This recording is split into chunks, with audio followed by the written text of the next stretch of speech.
La guerre de la conscience.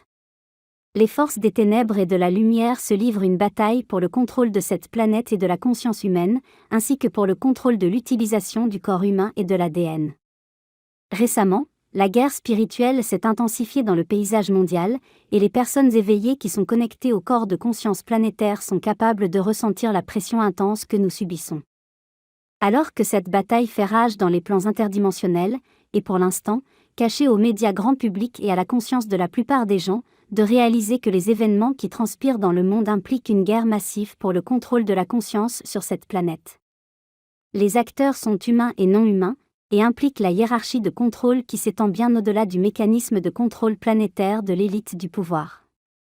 Alors que nous recevons des dispensations qui nous permettent d'incarner l'énergie divine sous une forme physique et de faire évoluer la conscience planétaire vers une lumière et une conscience supérieure dans le prochain univers harmonique, la survie et la force de l'obscurité et de ses réseaux de contrôle de l'intelligence artificielle sur cette planète sont menacés. La plupart de ces systèmes logiciels d'intelligence artificielle installés dans le corps de conscience planétaire s'appuient explicitement sur les champs de matière vibrant à certains paramètres de basse fréquence, afin de maintenir leur invisibilité dans le spectre de la lumière visible humaine. Au fur et à mesure que ces dimensions inférieures s'élèvent dans l'échelle harmonique suivante, ces forces obscures et leurs programmes, tels que la généralisation du satanisme, deviennent beaucoup plus visibles et clairs pour les habitants de cette terre, qui commencent à voir les preuves évidentes des crimes commis contre l'humanité et les enfants de l'humanité. Les personnes qui occupent des postes de pouvoir ont été placées là explicitement en raison de leur consentement et de leur volonté de commettre des crimes contre l'humanité au nom du programme négatif des extraterrestres, en échange d'argent, de ressources, de pouvoir, d'une prolongation temporaire de la vie, immortalité, et d'un contrôle sur le reste de la population. Certains ont été informés qu'ils seraient escortés en sécurité sur d'autres planètes, lorsque et si les événements de divulgation se produisent à grande échelle. En cette période de transition vers les sphères de conscience supérieure du prochain univers harmonique, et la nécessité qui en résulte de créer de nouveaux paradigmes qui soutiennent la reconnaissance de la valeur de tous les êtres humains et de la vie elle-même, il existe de nouveaux défis multidimensionnels pour les humains qui jouent un rôle conscient, proactif et de premier plan dans leur propre évolution et celle de la planète. Ces défis se présentent sous de nombreuses formes, y compris les attaques psychiques, les trackers d'intelligence artificielle, les implants négatifs, les étiquettes et les entités sombres qui dirigent l'interférence afin de diminuer la qualité de nos ressources énergétiques, notre vitalité physique et notre fonctionnement optimal en récoltant et en utilisant nos précieuses ressources.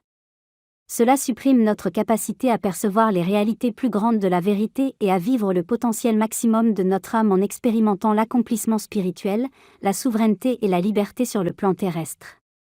Au cours du processus évolutif d'éveil et de rappel du plan et des contrats de l'âme, les êtres les plus conscients et les plus élevés reprennent leur souveraineté et vivent en accord avec les lois du Créateur, plutôt qu'avec les lois créées par l'homme, transcendant ainsi la tyrannie obscure et s'alignant sur la haute fréquence de la lumière vivante.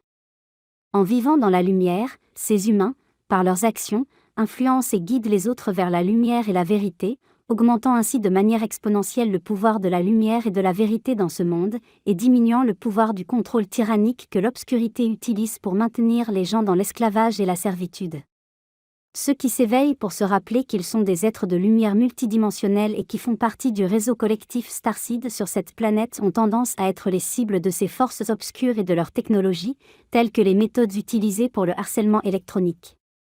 L'énergie d'un être humain hautement conscient crée un signal de fréquence qui active l'écran radar de la conscience au centre de contrôle de la conscience sombre.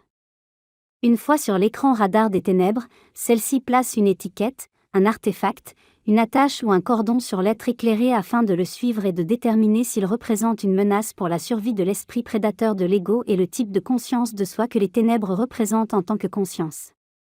Les forces des ténèbres comprennent de nombreux courants d'êtres sensibles qui sont piégés dans le corps de conscience planétaire, et elles existent en tant que forces spirituelles qui sont enfermées dans le temps et la matière, incapables d'évoluer, jusqu'à ce que l'humanité cesse de les nourrir. Il est important de comprendre que les forces du satanisme ne sont pas des forces intellectuelles comme le prétendent les athées derrière l'église de Satan, mais englobent une hiérarchie massive d'êtres conscients sombrement primitifs. Beaucoup de ces forces peuvent être décrites par une signature énergétique qui les relie directement aux anges déchus, aux veilleurs, tels que les chants de Baphomet ou de Léviathan. Ces forces sataniques collectives constituent des flux de conscience collective qui peuvent ensuite être reliés à des corps démoniaques ou générés pour créer davantage de groupements de la hiérarchie satanique sur la Terre. Ces forces peuvent sauter dans un vaisseau humain qui est inconscient, affaibli, et dont l'esprit est contrôlé par le consentement de la vibration satanique. Ces êtres sataniques existent à différents niveaux d'obscurité et de dépravation, mais ils opèrent ensemble en tant que force de conscience collective dirigée par des entités hors planète qui sont plus élevées et plus puissantes dans la chaîne de commandement satanique. Les forces sataniques ne sont pas des entités souveraines, elles sont parasitaires et ont besoin de l'énergie humaine pour exister, elles peuvent avoir l'apparence d'êtres humains ou non, sous la forme de corps d'extraterrestres négatifs, et elles sont piégées dans les champs de matière ou les basses densités, incapables d'évoluer au-delà de l'esclavage et de la servitude sur le plan terrestre, et sont esclaves des forces obscures qui se trouvent plus haut dans la chaîne alimentaire.